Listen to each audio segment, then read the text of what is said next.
Class 12 Bihar board का चौथा chapter का नाम है अर्धनारीश्वर, जिसका लेखक है रामधारी सिंह दिनकर जी। और ये जो है ना डे है फॉर क्रैश कोर्स का, यानी कि चौथा दिन हम समाप्त करने वाले हैं अर्धनारीश्वर चैप्टर का।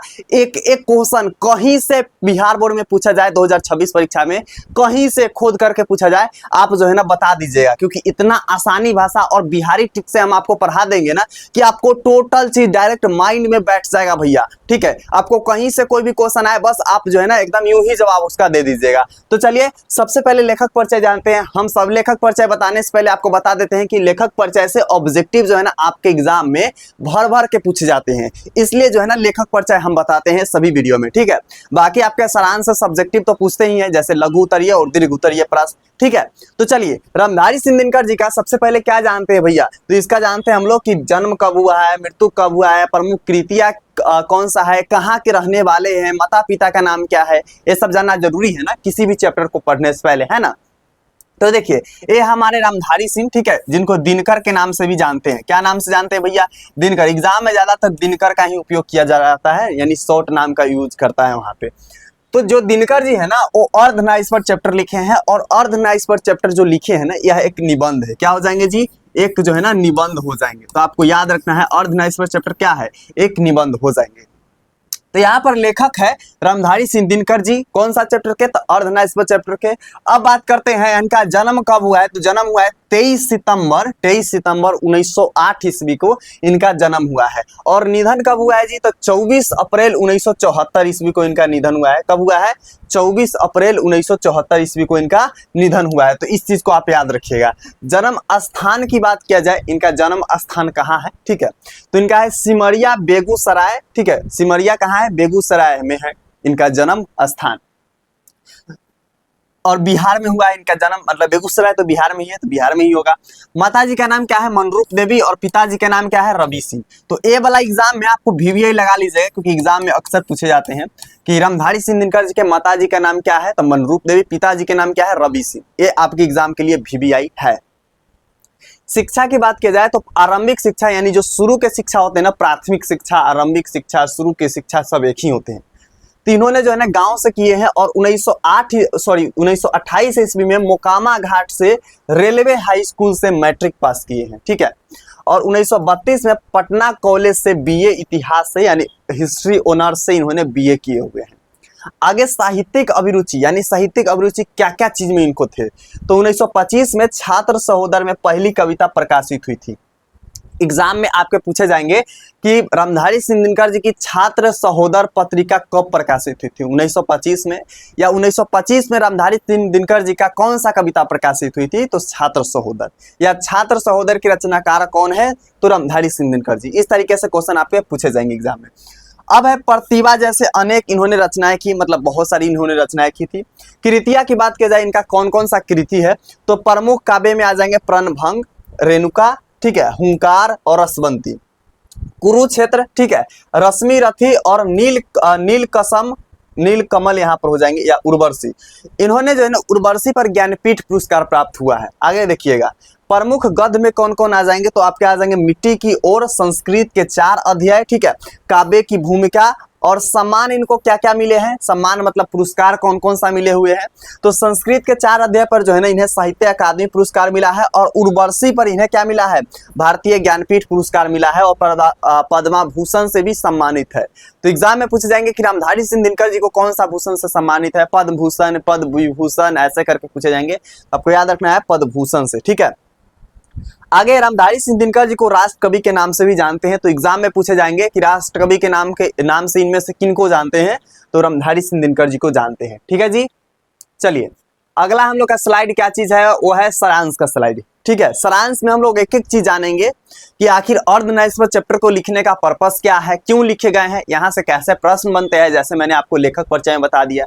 और वीडियो में आ गए हैं ना, तो इसको अंत तक देख के ही जाइएगा, नहीं तो आपको यहां से अगर एग्जाम में प्रश्न आ जाएंगे तो छूट जाएगा आपसे। ठीक है, और ज्यादा मिनट का वीडियो नहीं होगी, बहुत कम मिनट की होगी, और आपको जो है ना एक एक लाइन, एक एक शब्द, एक एक जो है ना वर्ड आपके माइंड में बैठ जाएगा, इतना अच्छे से हम आपको बता देंगे। तो यहाँ पर प्रस्तुत निबंध अर्धनारीश्वर की रचना राष्ट्र कवि रामधारी सिंह दिनकर ने की है। ठीक है, जो अर्धनारीश्वर है इनकी रचना कौन की है? तो राष्ट्रकवि रामधारी सिंह दिनकर ने की है। ऐसा माना जाता है कि अर्धनारीश्वर भारत का मिथकीय प्रतीक है। क्या चीज का है? मिथकीय प्रतीक है भारत का, ठीक है, जिसमें दिनकर ने अपना मनोचित आदर्श निरूपित किया है। क्या किए हैं? आप दिनकर जो है ना अपना मनोचित क्या किए हैं? मनोचित आदर्श निरूपित किए हुए हैं। आगे है मूलतः अर्धनारीश्वर भगवान शंकर और पार्वती जी का रूप है। रूप का कल्पित रूप का वर्णन किया गया है। तो एग्जाम में पूछे जाएंगे कि अर्धनारीश्वर में शंकर और पार्वती जी का किस रूप का वर्णन किया गया है? वास्तविक रूप, कल्पित रूप, इनमें से दोनों और इनमें से कोई नहीं, ऐसा ऑप्शन आएगा। तो आपको याद रखना है कल्पना किया गया है। जैसे सपना हम लोग देखते हैं ना कि हाँ सपना में राजा बन गए, ये हो गए, वो हो गए, उसी तरीके से अर्धनारीश्वर चीज को कल्पना किया गया है। तो मान लीजिए कि आधा शरीर नारी का और आधा शरीर स्त्री पुरुष का रहेगा तो किस तरीके से रहेगा, ठीक है, कल्पना किया गया है। तो आपको इस चीज को याद रखना है, ठीक है जी। चलिए आगे है, जिसका आधा अंग पुरुष का और जो है ना पुरुष का और आधा अंग क्या चीज का है? गुण अंग नारी का होता है। अर्धनारीश्वर इस बात का प्रतीक है कि स्त्री पुरुष में कोई भेद नहीं है। मतलब अर्धनारीश्वर में इस चीज को बताया गया है कि स्त्री और पुरुष में कोई भेद नहीं है, ठीक है, तथा एक का गुण दूसरे का दोष नहीं हो सकता। अर्थात अगर पुरुष में नारियों का गुण आ जाए तो इससे उसका मर्यादा जो है ना कम नहीं होगी, बल्कि उनके गुणों में क्या होगी? अधिवृद्धि होगी। अगर जो है ना कोई भी पुरुष में या कोई भी महिला में अगर पुरुष का गुण आ जाए महिला में और महिला का गुण चल जाए पुरुष में, तो उसका जो है ना मर्यादा हीन नहीं होगी, बल्कि उसके जो है ना अंदर और वृद्धि होगी, ठीक है, एक पुरुष की तरह जीना सीख जाएगा, है ना, सोचना सीख जाएगा, ऐसी जो वृद्धि होगी। लेकिन कृषि के विकास के बाद जो है ना नारी की प्राधीनता आरंभ हो गई। एग्जाम में VVI क्वेश्चन आप लगा लीजिएगा, हर एक लाइन में हम आपको बता देंगे, ठीक है। समरी का मतलब क्या होता है कि शॉर्ट में आपको वैसे चीज बता देना जो आप पूरा लॉन्ग में नहीं सीख सकते हैं, ठीक है। मान लीजिए कि आप अपने घर से कहीं दूर जाते हैं किसी रिश्तेदार के यहाँ, तो रास्ता में आप क्या क्या देखते हैं सिर्फ उसी चीज को बताते हैं ना, कि ये थोड़ी बताते हैं कि यहाँ पर बाइक ले गए तो यहाँ पर थोड़ा सा रोड टूटा था, थोड़ा सा रोड अच्छा था, ये नहीं ना बताते हैं। जो चीज आप देखते हैं जेन्युइन चीज उसको शॉर्ट तरीका में बता देते हैं कि रास्ता में आ रहे थे, एक हाथी देखे थे, एक जो है ना पुल देखे थे, एक पुल टूटा हुआ था, एक ट्रैक्टर पलटा हुआ था, मतलब शॉर्ट में बता देते हैं। तो इसी चीज को समरी बोलते हैं कि अगर बड़ा कहानी है, बड़ा निबंध है, तो उसको जो है ना छोटा सा बता देना, ठीक है। तो इसी तरीके से हम आपको बताएंगे और सारा इंपॉर्टेंट लाइन आपको माइंड में बैठा देंगे, ठीक है। तो इसको याद रखिएगा कि कृषि के जब विकास हुआ ना तब से नारी की प्राधीनता मतलब नीचे दबते चला गया, ठीक है, तो प्राधीनता आरंभ हो गई।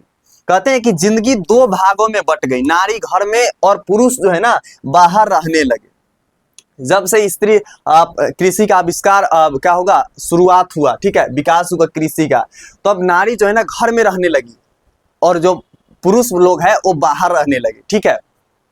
कहते हैं कि दोनों अपने कर्तव्य से विचलित हो गए, ठीक है, दोनों अपने जो उसका काम है वो कर्तव्य से क्या हो गए? विचलित हो गए। नर कर्कश मतलब क्या होते हैं ना कि कठोर, ठीक है, कठोर हो गए, और यानी कर्कश और कठोर हो गए, और युद्धों में रक्त बहाते समय इस बात का ध्यान ही नहीं रहता कि रक्त के पीछे किसका सिंदूर बह रहा है, ठीक है। जैसे मान हम आदमी है, ठीक है, तो हम जो है ना युद्ध में जब जाएंगे तो हमारा खून जो है ना गिर रहा है, कट रहा है, मर रहे हैं हम, तो उस समय उसको याद ही नहीं रहता कि हमारे पीछे किसका सिंदूर बह रहा है, ठीक है, ये चीज उसको याद नहीं रहता है।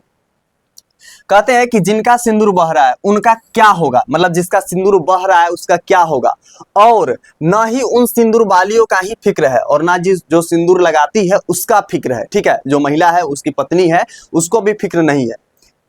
दिनकर जी कहते हैं कि अगर कौरव की सभा में संधि वार्ता कृष्ण और दुर्योधन के बीच न होकर कुंती और गांधारी के बीच हुई होती तो शायद आज जो है ना महाभारत में युद्ध नहीं होता। एक लाइन याद रखिएगा, ये महाभारत के लेकर के आया हुआ है, तो एग्जाम में इससे पूछे जाएंगे सवाल, ठीक है, कि गांधारी किसका पुत्र था या पुत्री थी, ठीक है।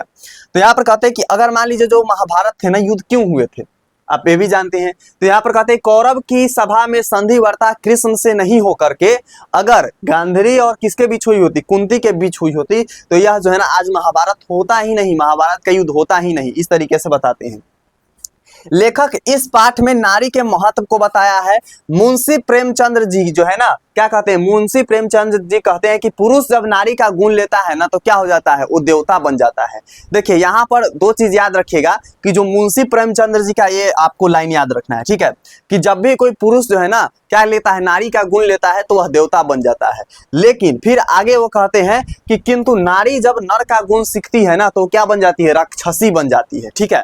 तो ये प्रेमचंद्र जी का क्या है, वाणी है कि अगर कोई पुरुष महिला का गुण लेते हैं तो वो देवता बन जाता है, और वही नारी जो है ना अगर पुरुष का गुण लेता है तो वह राक्षसी बन जाती है, ठीक है। तो एग्जाम में आपको पूछे जाएंगे कि महिला जो है ना या फिर नारी कब राक्षसी बन जाती है, तो आपको याद रखना है कब बन जाती है, जब पुरुष का गुण सीखती है तब।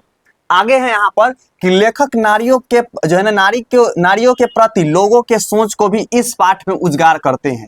कहते हैं कि एक नारी के प्रति लोगों का कैसा सोच रहता है, मतलब कैसा उसका विचार रहता है, इस चीज को भी इस पाठ में उजागर किया है, बताया है, दिखाया है। सब लैंग्वेज में हम बता देंगे आपको, ठीक है। वो कहते हैं कि समाज में नारी को ही नागिन या जादूगरनी समझा जाता है। मतलब जो हमारे समाज है ना वहां पर एक नारी को ही क्या समझा जाता है, जादूगरनी समझा जाता है, या फिर जो है ना क्या समझा जाता है वहां पे, तो आपको नागिन समझा जाता है। नहीं कहते हैं कि डायन है, नागिन है, चुड़ैल है, ये सब कहा जाता है नारी को। परंतु लेखक इस बात को झूठ मानते हैं। नर अपनी दुर्बलता को छुपाने के लिए इस शब्द के इजाद जो है ना करते हैं। नर एक यानी कि एक पुरुष अपने दुर्बलता यानी अपनी कमजोरी को छुपाने के लिए जो है ना इस शब्द का उजागर करते हैं, या इस शब्द का यूज करते हैं, उपयोग करते हैं, ठीक है। रामधारी सिंह दिनकर इस निबंध में स्त्रियों के सम्मान को बढ़ाने पर बल दिया है। मतलब एक स्त्री को जो सम्मान होता है, ठीक है, जो हमारे समाज से मिलता है, उसको बढ़ाने पर क्या किया है, मतलब बल दिया गया है। मतलब उसको जो है ना सम्मान स्त्रियों के कैसे बढ़ाया जाए, इस पे जो है ना उन्होंने फोकस किए हैं, बल दिए हैं, ठीक है। उन्होंने गांधी और मार्क्स के विचारों की वकालत की है। वकालत मतलब क्या की है, मतलब उसको जो है ना पूरी अच्छी तरीके से तोड़ करके समझाया है। कहते हैं कि जो है ना जिन्होंने नारी जाति के सम्मान की बात कही है, मतलब जो गांधी थे और मार्क्स थे, उन्होंने जो है ना नारी जाति को क्या किए हैं, सम्मान की बात किए हैं, ठीक है, इज्जत की बात किए हैं। उन्होंने ने जो है ना गांधी जी की पोती द्वारा लिखी पुस्तक बापू मेरी माँ की भी चर्चा की है। देखिए जो गांधी जी की पोती थी ना, उन्होंने एक लिखे थे क्या, एक पुस्तक लिखी थी जिसका नाम क्या था, बापू मेरी माँ, ठीक है, बापू मेरी माँ। अब एक बात बताइए, जो पुस्तक लिख दी उसके वजह से जो महात्मा गांधी जी तो माँ तो नहीं बन गए, है ना, वो माँ तो नहीं बन गए, लेकिन क्या लिखा पुस्तक, बापू मेरी माँ, ठीक है। तो इस तरीके के उजागर किए हैं। आगे कहते हैं जिसमें पुरुष में उपस्थित नारियों के गुण जैसे दया, क्षमा इत्यादि को बतलाया है। अब जो बापू मेरी माँ पुस्तक लिखी है गांधी जी की पोती ने, उसमें जो है ना एक पुरुष के अंदर जो दया रहता है, जो क्षमा रहता है, जैसे गांधी जी अपने पोती के प्रति दिखाया होगा तभी तो पुस्तक में लिखा है ना, इस चीज को उस पुस्तक में उजागर किए, ठीक है। तो ये हम लोग का आज का रहा निबंध। आपको टोटल चीज समझ में आ गया होगा, कहाँ से प्रश्न पूछे जाते हैं ये भी हम बताते चले हैं, ठीक है। बाकी अभी तक आप सब्सक्राइब नहीं किए हैं ना, तो आप क्या कर लीजिए, सब्सक्राइब कर लीजिए, क्या चीज का, वन एजुकेशन को, ठीक है। क्या कर लीजिए, सब्सक्राइब कर लीजिए आप वन एजुकेशन के, ताकि आपको नेक्स्ट वीडियो आने वाली जैसे रोज कहानी है या फिर टिप्स ट्रिक्स आपसे छूटे ना, ठीक है। आपको एग्जाम तक पूरा हेल्प किया जाएगा। और हाँ, आगे हम प्रश्न उत्तर बताने वाले हैं, यानी कि अभी तक मैंने जितना भी चैप्टर बताया है उसका लेखक परिचय, सारांश और प्रश्न उत्तर बताते चलते हैं। ऑब्जेक्टिव का लाइव सेशन लेंगे जिसमें आपको टोटल ऑब्जेक्टिव एक बार में बता देंगे, तो आपको कोई दिक्कत नहीं होगी, ठीक है। तो सब्सक्राइब कर लिए, शेयर भी कर दीजिए और वीडियो को लाइक कर लीजिए, ताकि हम आगे क्वेश्चन आंसर बता सके, ठीक है। जल्दी से कर लो सब चीज।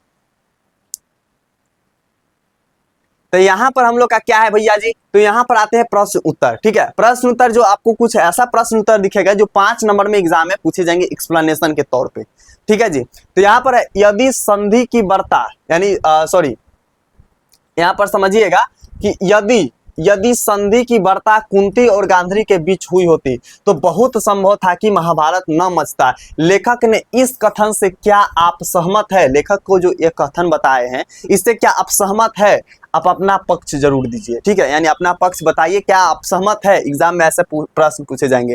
तो इसको जो है ना बच्चे लोग कहते हैं भैया ये तो क्वेश्चन क्या आंसर बुक में था ही नहीं, अब कितनों खोज दिया हमको समझ में नहीं आया।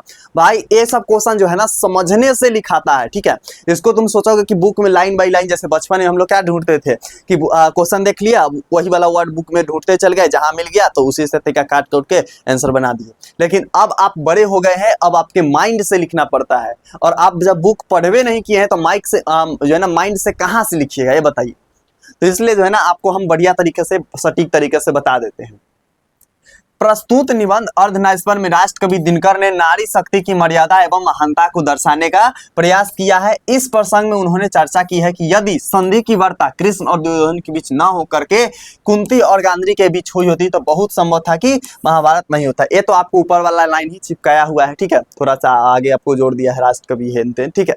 अब यहाँ से आपका उत्तर है कि, ठीक है, यहाँ पर कहते हैं कि दिनकर जी इस उक्ति से है कि सहमत है, मतलब जो है ना ये जो दिनकर जी के इस उक्ति से हम सहमत है कि, ठीक है, प्रथम यानी प्रथम क्या, तो मतलब प्रथम पहले ही बताते हैं कि पुरुष जो है ना स्वभाव से निष्ठुर और कठोर होता है। युद्ध के समय इस घटना जो है ना इसका ध्यान नहीं रहता कि रक्त के पीछे जो है ना किसका सिंदूर बहने वाला है, उसका क्या हाल होगा। मतलब जो युद्ध वगैरह लड़ने जाते हैं ना उस समय उसको याद वाद नहीं रहता है कि इसके पीछे किसका सिंदूर बहने वाला है, जो है ना किस सिंदूर वालियों का जो है ना क्या होने वाला है, सिंदूर बह जाएगा, इस चीज को याद ही नहीं रहता। दूसरा, ऐसे अवसरों पर नारियों में इस भावना की फिक्र होने की संभावना प्रबल होती है कि दूसरी नारियों का सुहाग उसी प्रकार कायम रहे।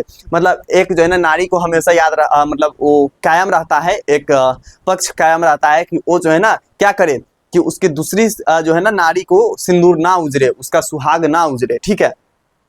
जैसे वे अपने बारे में सोचती है ना वैसे ही एक दूसरा नारी के बारे में भी वो एक महिला सोचती है, ठीक है, लेकिन ये पुरुष में नहीं है। ऐसा इसलिए कि नारियों पुरुष की तुलना में कम निष्ठुर, ठीक है, कम निष्ठुर एवं कठोर हुआ करती है। मतलब जो एक नारी है ना दूसरी नारियों के सुहाग के बारे में सोचती है कि जैसे मेरा सुहाग है ना वैसे ही सामने वाले की भी सुहाग रहे, लेकिन ये पुरुष में नहीं होता है। पुरुष बहुत ज्यादा कठोर होता है, वो सोचता है कि हम मर जाएंगे या मार देंगे, ठीक है, लेकिन महिला में ऐसा नहीं देखने को मिलता है। कुंती एवं गांधारी दोनों अपने अपने जो है ना पुत्रों को राजा बनते देखना चाहती थी। जो कुंती है और गांधारी है दोनों सोचते थे कि मेरा पुत्र राजा बने, ठीक है। उसके बाद जो है ना लेकिन इतना तय है कि वे उसके लिए इतने बड़े जो है ना रक्तपात को स्वीकार नहीं करती है।